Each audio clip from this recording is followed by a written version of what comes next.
And do you mind just to say a few words about your Polish upbringing? Because I think you, Sure.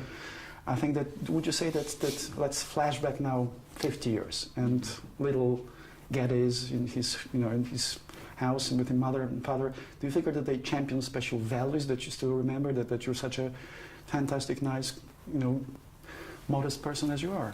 Well, thank you. I had good parents. I was very fortunate. Sadly, my father died when I was about 12, but my mother raised me mostly. But they were born in Poland, and my mother was born in Warsaw. And Warszawa, I mean. Sorry? Warszawa? Yeah. And my father was born in, what was the name of the town? Starachowice. Ostrowiec, there's a such thing. Ostrowiec. My mother moved to Starachowice when she was very young.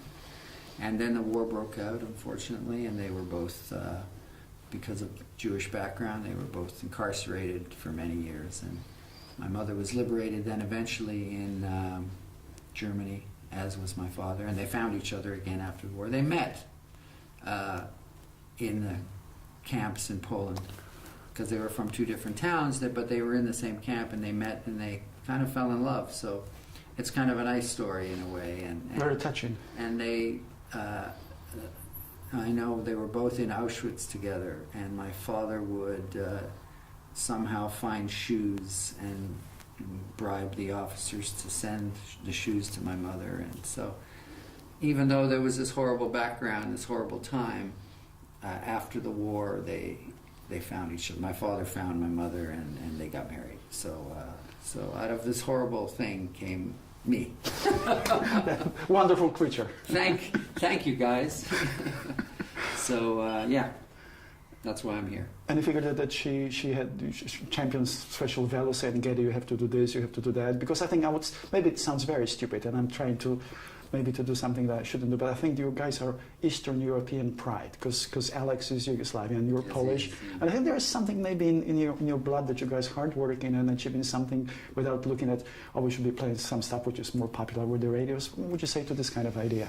Well, my parents were very hardworking people, and as were Alex's, and coming out of the war, that generation really knew and appreciated freedom and appreciated that you had to work for what you had. So of course we were brought up with very middle class values.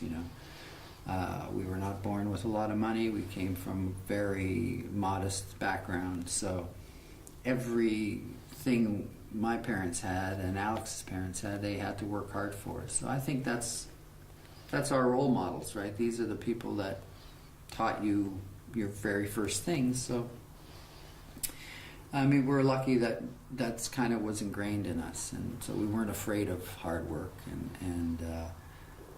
But of course, we work at a job that's really fun. So it's not hard to be dedicated to a kind of job that's so much fun. To be honest, how supportive? It's not like working in a mine or something. It's a rock band.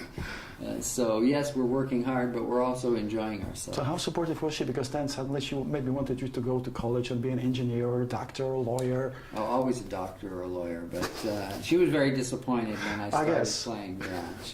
Yeah, rock music wasn't high on her list of jobs for her son. Believe me, she was not supportive in the very early days. And I think she didn't understand what we were doing. She was, again, an immigrant, come to a new country, learn a new language, and then she sees her son making music that didn't sound much like music to her. But when she finally saw me on television, she went, "Oh, he's an entertainer. I understand." She just thought I had lost my marbles, right? And just when somebody mentions Poland, except for your upbringing, mom and stuff, what springs to your mind when you say Poland? How do you associate the word with the country? With what? Well, I just think about my parents, really. Not Chopin? It's hard. Well, Chopin is a good one. But, wasn't Franz Liszt? Was he Polish? No, he was Hungarian. He was Hungarian. Yeah. No, unfortunately, it's so tied to my parents' history that's immediately where I go. But I guess you've been a couple of years back. You've been to Poland. I was in Poland in 1995. Yeah, I took my mom and my sister, my brother, and we went back. And saw Warsaw, where she was born, and we went to her town of Strachowice, and we went to Krakow, and we did visit Auschwitz, which was very emotional. Yeah, how was Auschwitz for you? Because I think this is... It was very hard. It was very hard for my mother, but I think it was really important for her to go back with her children and say to herself, you know, life has moved on, and she felt, in a way, victorious to be returning with her family that probably should not exist but does. So it was a very good trip for her. And she was quite a different person after she came back.